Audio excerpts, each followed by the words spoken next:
আজ আমার নিবেদন তুমিও বলবে। কবি কার্তিক ঘোষ। ভালো ছেলে মেয়ে ঠিক কাকে বলে জানো? ভালো ছেলে মানে কি তুমিও বলবে। সহজ প্রশ্ন, মাপকাঠি একটি।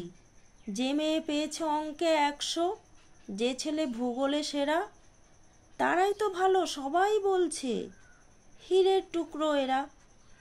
কাগজে ওদের ছবি ছাপা হয়, টিভিতে দেখায় মুখ। ওদের জন্য আমারও তো ভাই আনন্দে ভরে বুক। তবু কেন জানো, তোমাকে দেখে শুনে পাই ভয়। শুধু এত এত নম্বর পেলে কি ভালো ছেলে মেয়ে হয়? আচ্ছা ধরো না, যে মেয়ে পেয়েছে অঙ্কে অনেক কম, তার গান শুনে সবাই মুগ্ধ, হাততালি হরদম।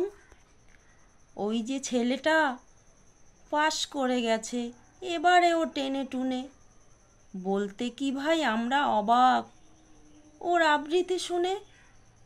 নাটকেও তার নেশা আছে খুব, পরের বিপদে ছোটে। পাড়ার তিন্নি বাংলায় নাকি 30 পেয়েছে মোটে। কিন্তু মেয়েটা খেলাধুলোতে 10খানা গায়ে নামি।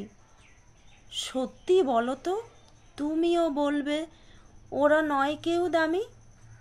চাই যে অনেক ইঞ্জিনিয়ার, চাই আরও ডাক্তার, পাশাপাশি চাই শিল্পী, খেলুড়ে, স্নেহময়ী সিস্টার।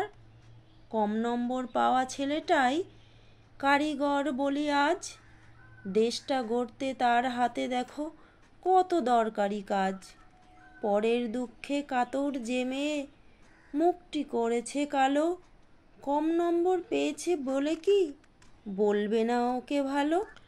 অভাবের টানে কলেজে পড়েনি, ছোট দরমার বাড়ি, তবুও ছেলেটা বাবা মাকে দেখে, ভাড়াতে চালায় গাড়ি। তাই বলছি কি, শুধু নম্বরে হয় নাকি মাপকাঠি? ভালো ছেলে মেয়ে বলতে কি ভাই, মানুষ চাইছি খাঁটি। ভালো ছেলে মেয়ে বলতে কি ভাই, মানুষ চাইছি খাঁটি। নমস্কার।